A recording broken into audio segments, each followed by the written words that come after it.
बिस्मिल्लाहिर्रहमानिर्रहीम। अस्सलाम वालेकुम। कैसे हैं आप सब? उम्मीद करती हूँ खैरियत से होंगे। जी, आज की वीडियो है मेरी अम्मी के लिए क्या, और मेरी अम्मी की तबीयत ठीक नहीं है काफ़ी अरसे से, तो तकरीबन 2 माह हो गए हैं।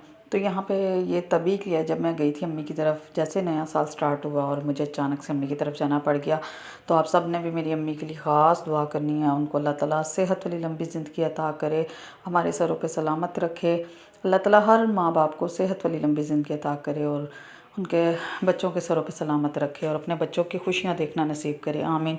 माँ बाप हैं तो सब कुछ है, माँ बाप के बगैर कोई ज़िंदगी नहीं है।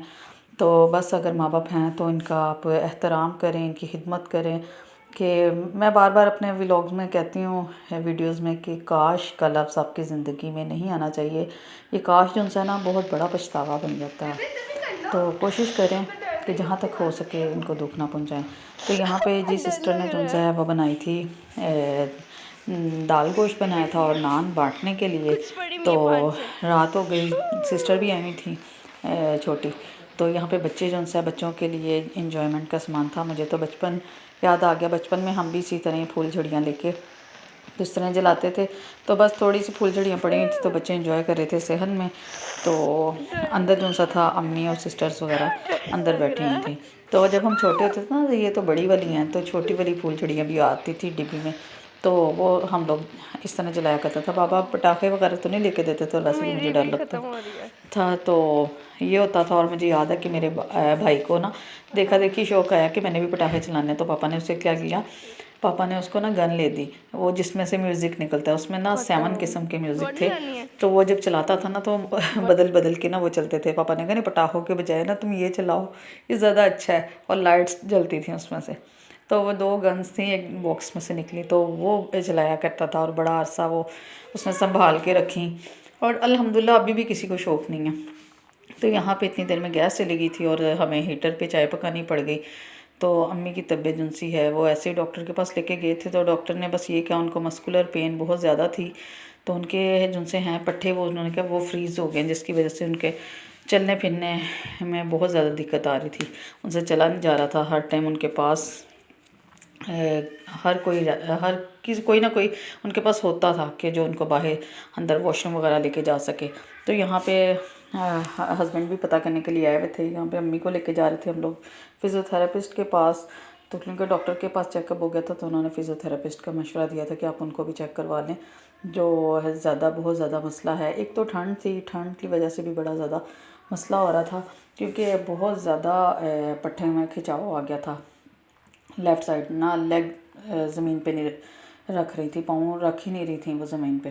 तो फिर हम लोग फिज़ियोथेरेपिस्ट के पास जब गए हैं तो उस दिन भी बहुत ज़्यादा सर्दी थी।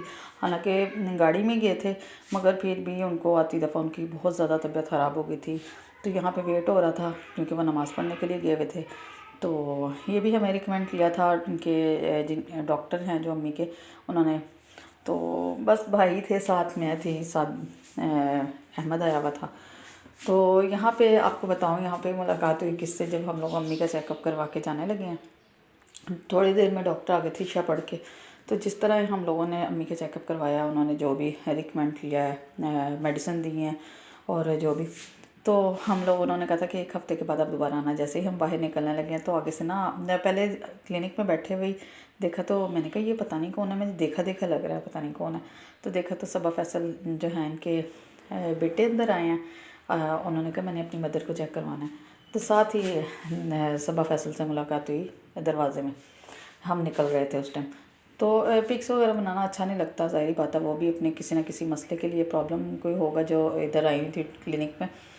तो उन्होंने यहाँ पे आके वो अंदर आ गई और हम लोग अम्मी को लेके ना गाड़ी में चल गए। और रास्ते में अम्मी की इतनी ज़्यादा तबीयत ख़राब हो गई ना, उनका हवा की वजह से वो जो सा था मसल पुल हो गया और फ्रीज़ हो गया कि उनसे ना बैठा जाए ना उठा जाए। ये देखें, यहाँ पे मैंने थोड़ा सा क्लिप लिया था। तो बस फिर घर आया तो अम्मी को बस यही कह रहे थे कि अम्मी आप परेशान नहीं होना, आप बहुत ज़्यादा, सारी बात है जब इंसान बीमार होता है ना तो हर तरह की टेंशन उसके जहन में आ जाती है, हर तरह की बातें सोचने लग जाता है।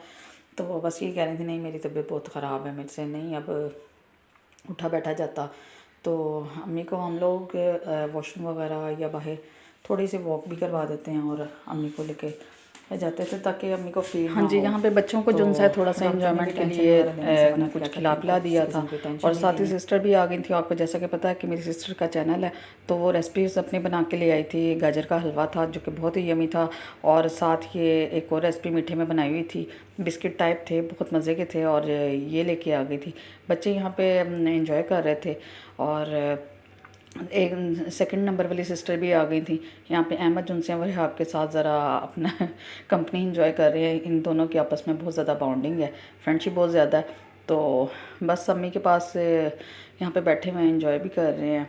और अगले दिन जो कि डॉक्टर ने कहा था कि धूप में आप लेके जाएं, तो थोड़ा देर के लिए हम लोग अम्मी को धूप में लेके गए हैं। वहाँ पे थोड़ी देर बैठे हैं ताकि उनको जितनी हीट मिलेगी थोड़ी सी, उन्होंने कहा था कि दीवार को पकड़ पकड़ के आप चलें ताकि एक्सरसाइज होगी।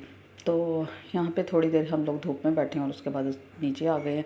तो ये भी फैमिली टाइम जो होता है बड़ा यादगार होता है और बड़ा मेमोरेबल होता है। तो इसको भी बंदा छोटी सी चीज़ को और थोड़े से लम्हात को भी आप मेमोरेबल बना सकते हैं। आपस में मिल के बैठना, ये अब तो मिल बैठने का टाइम ही नहीं किसी के पास होता, तो बस ये कीमती लम्हे होते हैं।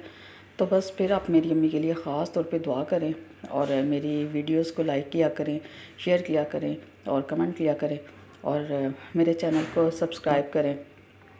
तो मिलते हैं फिर इंशाल्लाह नई वीडियो में। तब तक के लिए अल्लाह हाफ़िज़।